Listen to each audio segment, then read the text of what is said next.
Chapter 13.6 is on directional derivatives and gradients. Our objectives are to find and use directional derivatives of a function of two variables, find the gradient of a function of two variables, use the gradient of a function of two variables in applications, and find directional derivatives and gradients of functions of three variables. In this picture, we are standing on a hillside pictured and want to determine the hill's incline toward the z-axis. Now, directional derivative is going to help us solve a problem like this. So again, imagine you're on this surface and you're looking towards that z-axis and you want to find the hill's incline. In other words, the slope. How steep is it as you're looking towards the z-axis? Well, it really does depend on where you are standing. If you're standing over, say, perhaps here, it may be a little bit steeper than if you were standing at a point right here. If the hill were represented by a function z equals a function of xy, the slope in the y direction would be that partial derivative of the function with respect to y, and the slope in the x direction would be the partial derivative of that function with respect to x. Now these two partial derivatives can be used to find the slope in any directions. We've practiced already finding the partial derivative with respect to x and y, and those give us two slopes, but those are limited to just looking in the x and the y direction. So if we want to look in any directions, we have to use those two partial derivatives. To determine the slope at a point on a surface, find a directional derivative. We're going to let the surface be z, which is a function of x and y, and the point P with coordinates x0, y0, that's a point in the domain. The direction of the directional derivative is given by a unit vector, u equals cosine theta I plus sine theta j, where the angle theta is the angle the vector makes with the positive x direction. So you're at any point on this surface and you want to find the slope, you have to be given a direction, and that's given by a unit vector.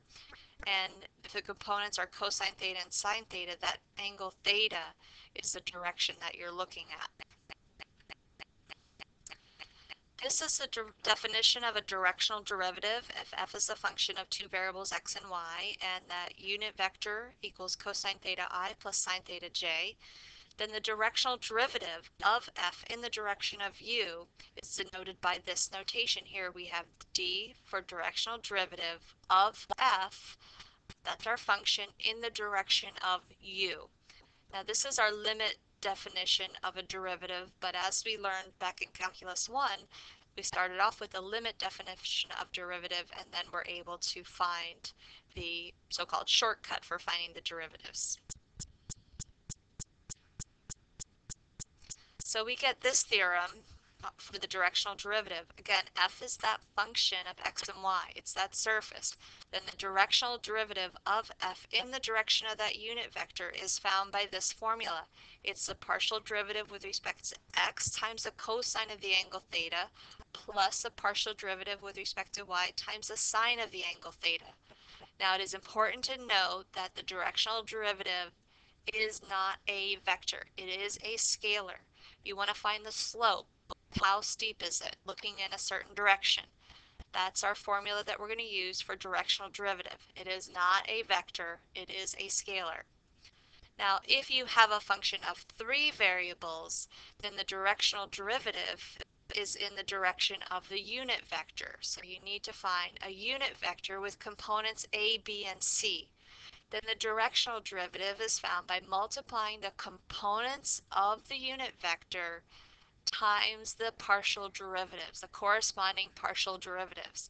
So it is a times the partial derivative with respect to x plus b times the partial derivative with respect to y plus c times the partial derivative with respect to z, if your function f is a function of x, y, and z.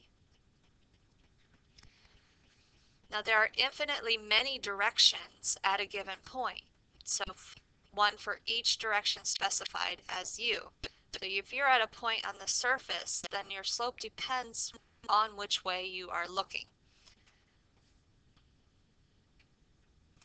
In this example, we're going to be finding the directional derivative of f of xy equals 4 minus x squared minus 1/4 y squared. This is, if you go back to chapter 11, it's one of our surfaces. It's an elliptic paraboloid. It's sort of like a bowl that opens upside down. At a point on the surface, at the point 1, 2, in the direction of this unit vector. So the angle that you're looking is pi over 3. That's the angle from the positive x-axis in the direction of the positive y-axis at the point on the surface. So we want to find the partial derivative of f with respect to x and the partial derivative of f with respect to y, and we're going to use the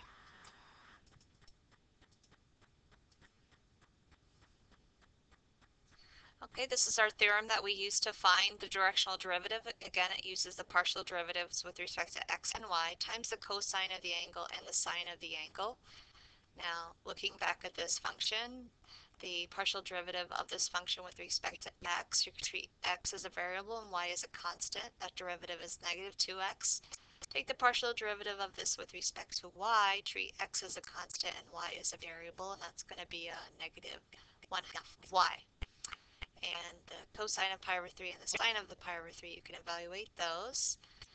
All right, so our partial derivative with respect to x is negative 2x, and the partial derivative with respect to y is negative 2y. And at theta equals pi over 3, and when x is equal to 1 and y equals 2, you can plug all that in. It's negative 2 times x, where x is 1, and cosine of pi over 3 is a half, plus the negative y over 2, where y is 2. Negative 2 over 2 is your negative 1, times the sine of pi over 3, which is square root of 3 over 2. You can simplify that. So your directional derivative is approximately negative 1.866.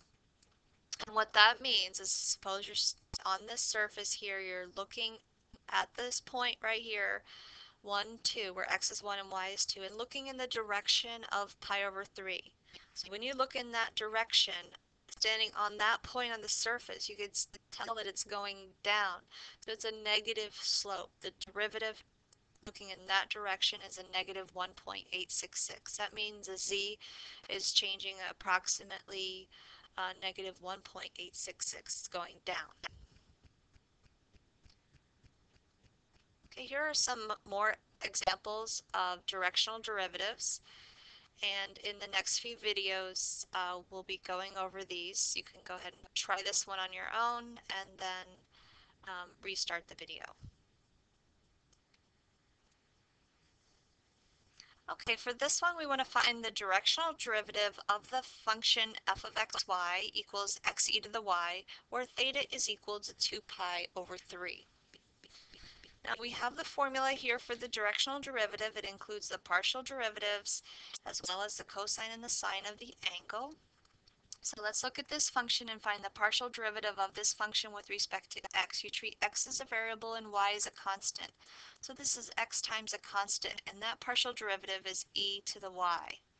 Now we're going to multiply that by the cosine of the angle theta. So the cosine of 2 pi over 3 plus the partial derivative with respect to y, where you treat y as a variable and x as a constant.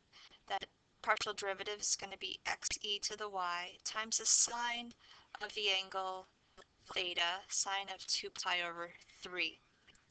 Now in this case we're not given a specific value for x and y, so really at any location, if you're looking in the direction of 2 pi over 3, you can use this to find the directional derivative. So our directional derivative, we simplify this a little bit, is the cosine of 2 pi over 3. We know that is equal to 1/2, or I'm sorry, negative 1/2, plus x e to the y times the sine of 2 pi over 3, which is the square root of 3 over 2.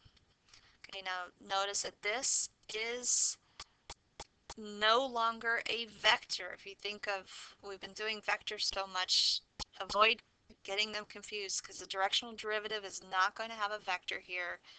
That is our directional derivative, the derivative of this function in the direction of 2 pi over 3. At the point xy, you can plug in and find the value of that directional derivative.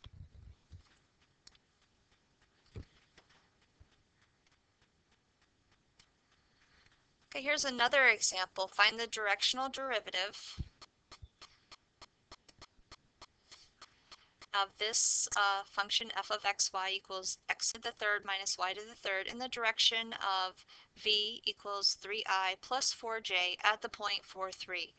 You can pause the video now and try this one on your own.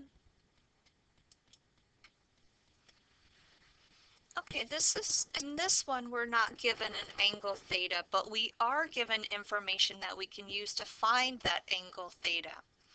Well, we are given that v is equal to 3I plus 4j. That's the direction we're looking. So if you imagine you are drawing a vector with components 3I and 4j, drawing it from the origin, we want to find this angle theta. Well, using the components of this vector, which was 3I and 4j, you can label the sides of this right triangle. And if the two legs of a right triangle are 3 and 4, then you can use the Pythagorean theorem to find the measure of the hypotenuse. So it's a 3, 4, 5 right triangle. And you can find the cosine and the sine of that angle theta. The cosine of that angle theta is the adjacent over the hypotenuse, which is 3 divided by 5. Now the sine of this angle theta is equal to the opposite over the hypotenuse, which is 4 over 5. So those are the values that we're going to use for cosine and sine. Now I want to give you a little shortcut here, that whenever you're given a vector and not an angle, you can always find the cosine and the sine by making whatever vector you have a unit vector.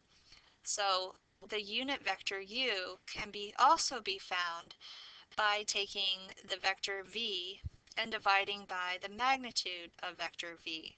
So if vector v has components 3I plus 4j, you can find the magnitude of this, which is the square root of 3 squared plus 4 squared. And you can simplify that because 9 plus 16 is 25, and the square root of 25 is 5. So you can find the components of that unit vector would be 3/5 I plus 4/5 j.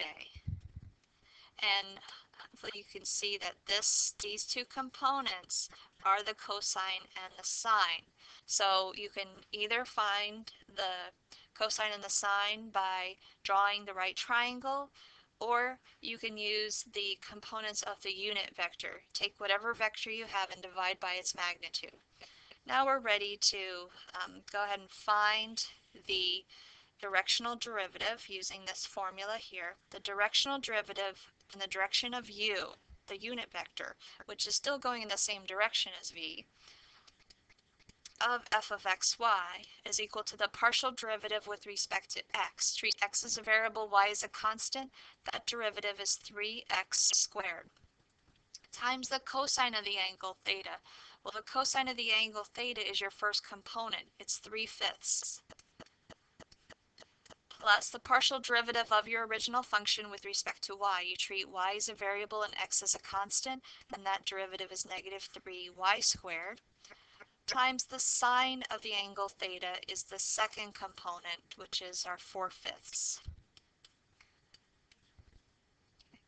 Now we want to find the directional derivative at the given point.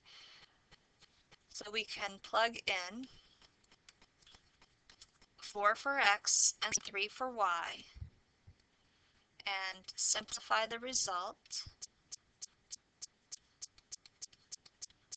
So it's 3 times 4 squared times 3/5 times a negative 3 times our y squared, which is 3 squared times 4/5.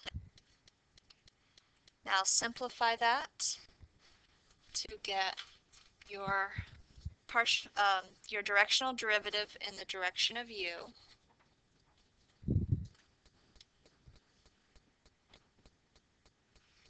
So when you simplify that, you get that the directional derivative is 7.2, or as a fraction, 36/5.